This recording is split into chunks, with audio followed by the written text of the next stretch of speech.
Môre, dis donderdag die 11de Desember en ek hoop die Here ontmoet jou vanoggend daar in die stille plek tussen wat jy glo en wat jy tans voel.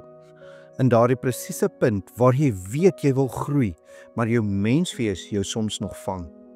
Vandag kyk ons na 'n gedeelte wat wys, God vorm ons nie in een groot sprong nie, maar deur baie klein geduldige tree. Ons begin vandag in Genesis 20 waar Abraham in Gerar aankom. 'n plek met mense wat die Here nie dien nie. En juis hier, in hierdie nuwe omgewing, begin 'n ou vrees weer praat. Hy sê van Sara, sy is my suster. Dis nie rebellie nie, maar 'n hart wat steeds leer om te vertrou. 'n menslike poging om homself te beskerm, wanneer hy nie weet wat wag nie. En tog, voordat enige skade gedoen kan word, is God reeds in die storie. Die Bybel sê, maar God het in die nag na Abimelech gekom. God praat met 'n heidense koning.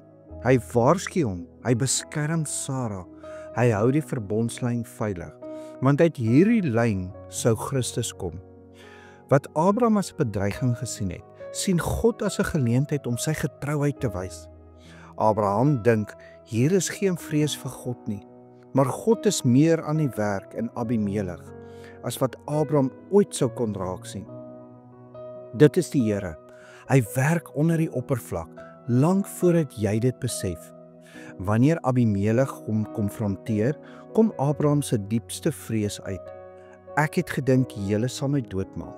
En hy erken, hy dra hierdie halwe waarheid al van af saam, 'n ou manier van oorleef, 'n menslike patroon wat lank voor sy geloofsgroei gevorm is. Maar kyk wat God doen. Hy vervang nie Abraham nie. Hy verneder hom nie. Hy noem hom my profeet. God roep hom om vir Abimelech te bid. Hy herstel sy eer. Hy gebruik hom weer, nie omdat Abraham perfek is nie, maar omdat God getrou is. Jesus, die groter Abraham, tree vir ons in waar ons struikel, volmaak waar ons gebrekkig is. Miskien draai jy ook vanoggend 'n paar patrone saam.